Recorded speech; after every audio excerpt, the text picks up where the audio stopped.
time, and I call the member for Lawler. Thank you, Deputy Speaker. And I too rise to oppose the Fair Entitlement Guarantee Amendment Bill 2014. I oppose the measures in this bill as they are further examples of cruel Abbott government cuts. As is the case with so much of this 44th Parliament, you should not look to what this government says, but to what they do. Prior to the election last year, commitments were made to the hard-working Australian public that much of the status quo would remain. There would be no cuts to education, there'd be no cuts to health, no cuts to the ABC, no changes to pensions. The list goes on, as does the attack on the vulnerable that we're witnessing every day. We were told, Deputy Speaker, that work choices was created, and yet attacks on workers are rife from this government. The introduction of this legislation today is another example of a coalition government's complete lack of understanding of the pressures faced by workers in this climate of rising unemployment and transitioning of our economy. In July last year, as the member for Richmond mentioned, Senator Erica Bitts, now the Employment Minister, assured hard-working Australians that you can be satisfied there is no risk to entitlements. And yet I have been twice on my feet in this House to oppose bills that prove that work choices has survived the fire.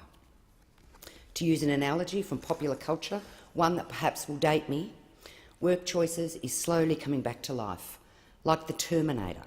It is reforming and continuing its pursuit of Sarah Connor. Before the election, and even when the Fair Work Amendment Bill was introduced, the government promised the proposed amendments would go no further than their pre-election promises and would only go to those recommendations from the 2012 Fair Work Review. And yet, this bill made changes to individual flexibility arrangements, greenfields agreements and right of entry provisions. Similarly, Deputy Speaker, before the election, the Abbott government made a commitment to regulate registered organisations in the same way as corporations. But the Fair Work Registered Organisations Bill did not implement the Coalition's election promise. It went much further than that in its attack on unions and, through them, workers. So what does this bill aim to achieve? It aims to cut worker entitlements. The Fair Entitlement Guarantee is a safety net to cover unpaid employee entitlements when workers lose their job through liquidation or bankruptcy of their employer. Workers who, through no fault of their own, lose their job are guaranteed a strong safety net for their entitlements. Many may remember this previously being referred to as the GEARS scheme, which Labor in government strengthened by giving it a legislative basis. The scheme currently allows for up to 13 weeks of unpaid wages, annual and long service leave owing, if required a 5-week payment in lieu of notice, and redundancy pay of 4 weeks for every year of service. I know many on this side of the chamber have had direct experience of people they know and community members in their electorates being devastated by job loss. And given the Treasurer's exhortations today to judge people by what they do, I can assert that I'm not sure many of those opposite have empathy with people like automotive workers who lose their jobs. That judgment, of course, comes after witnessing the Treasurer goading GMH to wind up their Australian operations. This entitlement guarantee goes some way to assist when a devastating job loss occurs. This bill cuts the entitlement to a maximum of 16 weeks' pay, regardless of how long you've been in the workplace. That is the equivalent of 4 years' service entitlements. Workers who have given long, loyal service for 10, 20 and in some cases 30+ years will suffer considerable loss in their payouts. If this bill gets passed into law, this cut will have a devastating impact on workers, particularly those in the west of Melbourne, that are still absorbing the various automotive and shipbuilding cuts and closures. Not to mention those employed in the small industries that are part of the supply chain that will potentially close due to bankruptcy as work dries up in those industries. How many of my local, hard-working manufacturing workers will be impacted by this cruel change? This government, Deputy Speaker, made no mention of these changes prior to the election. In my mind, and in the minds of so many voters, the government has no mandate to make this change. Indeed, in this climate of rising unemployment, particularly in the area I represent, the government should be strengthening and expanding support for newly unemployed people. This change, however, does fit a pattern. The pattern where support for employment is being eroded by this government. Whereas the proposed changes to New Start for those aged under 30 have been widely discussed, these changes, the changes in this bill, impact more severely on older workers, workers that have been loyal employees in the one company, some for their entire working career. I understand the difficulties that many older workers experience when attempting to gain employment despite best efforts. There is age discrimination when it comes to employment. Older workers often have limited formal qualifications, and due to family commitments, they do not have the flexibility to move interstate, to chase jobs. This Fair Entitlements guarantee went some way to support such workers when impacted by job loss. Support to give time to find new employment, whilst at the same time being able to make house payments, pay the bills, the school fees, and keep food on the table. And we need to remember, this payment is not an extra payment. It is paying these workers their entitlements.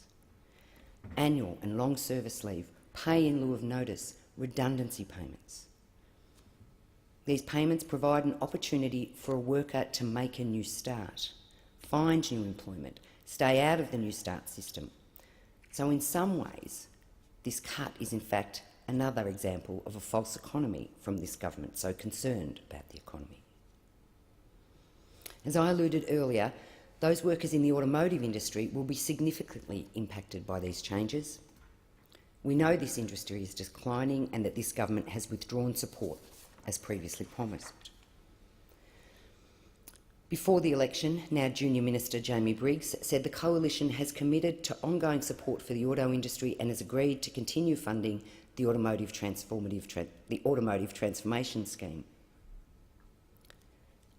Now this government, that Jamie Briggs is so proud to be part of, has overseen the death of the automotive industry, and there are dire consequences for the rest of the supply chain. And where are many of the supply chain employers located? In the area I represent. It is estimated there are 50,000 workers in the automotive industry, with a further 100,000 in the supply chain, workers who are facing uncertainty in their working futures. Anecdotally, we are hearing some employers are even considering closing their doors earlier so their workers can be covered by the existing scheme. Deputy Speaker, this Abbott government has provided no support. Indeed, it has withdrawn and cut many employment support programs and projects across Australia. These cuts are affecting people and families in Lalor, an area where the unemployment rate is more than 2% above the national average. Whilst the government has not supported the automotive industry, they have, along with the Victorian State Government, provided some support to some areas affected by job losses through the Innovation and Investment Fund. This fund is to be utilised to create new jobs sorely needed in light of automotive manufacturing cuts, new jobs needed locally in the area I represent. But have they extended that support to Melbourne's West? Short answer is no. A report in my local paper, the Wyndham Leader, today has a headline, "West Left in the Lurch." And in it, it quotes Melbourne's West Economic Response Task Force that includes Lead West and 6 local government areas in Melbourne's West. And the article says the task force, which includes Lead West, etc., has requested fair and equitable treatment given the state and federal response to the exit of Ford from Geelong and Broadmeadows. Businesses in Melbourne's North and Geelong each have access to $24.5 million for projects that create growth and job opportunities. Craig Rowley, head of Lead West, called for further assistance for the West as investments in infrastructure projects were insufficient responses alone. He's quoted, "When Toyota exited, we thought it would only be fair if Melbourne's West had a similar job-stimulating funding pool. But our worst fears have been realised as there is no appetite from this government for doing that." Businesses, it may be said, would be drawn by incentives to the north, not the west. This is incredibly disappointing, Deputy Speaker, and it just adds another layer of pressure or a layer of a lack of support coming through from this government while we stand here and debate reducing workers' entitlements when they face a job loss. Sadly, Deputy Speaker, no new investment is forthcoming. We have this government delivering cuts to entitlements and no support for job creation. We on this side of the House will join those 6 local governments, will join Lead West, will join the people of Geelong, and will continue to make the case for innovation and investment. We'll raise projects like the Bay West development and ask that it be reviewed to ensure new opportunities in the West and Geelong. Labor shows it understands the unique nature of our expanding and changing cities by establishing our caucus committee on cities and appointing Anthony Albanese to focus on cities policies. This is in stark contrast to those opposite. In conclusion, Deputy Speaker, I know that some of those opposite must also recognise the need for job creation and support for workers. They must see their local hard-working Australians struggle when unemployment rises in their area. They must see the despair in the faces of the unemployed. But together as a government, somehow, they've found a way not to speak up, and they're not speaking up in this chamber today. They're not defending this bill, and nor are they opposing this bill. It's left to this side of the House to argue these points. In my area, we need support for jobs, and our workers need support to access their entitlements. But this government is ripping away this provision at a time when workers will need it the most. It is a cruel and a heartless decision piled on top of families already struggling with real job losses, potential job losses, and the anxiety that comes with those. Like so much this government has done in its first 12 months, the devil is in the detail of this legislation. When you unpick the changes being proposed, it seems to benefit the government in savings, but not the people of Australia it's meant to serve. The government continues to take its advice from big business through the Business Council of Australia and the heavily weighted Commission of Audit. The Abbott government shows it has no understanding of the impact in taking away well-earned support for average workers.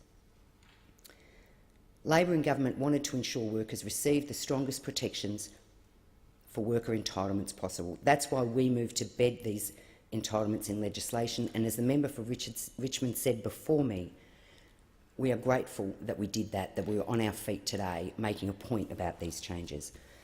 If we hadn't legislated, these measures would have easily been dismantled by instruction to the relevant department. I am thankful these legislative changes were put in place, as it gave me a chance today to expose these cruel measures. Thank you, Deputy Speaker. I thank the member for Law.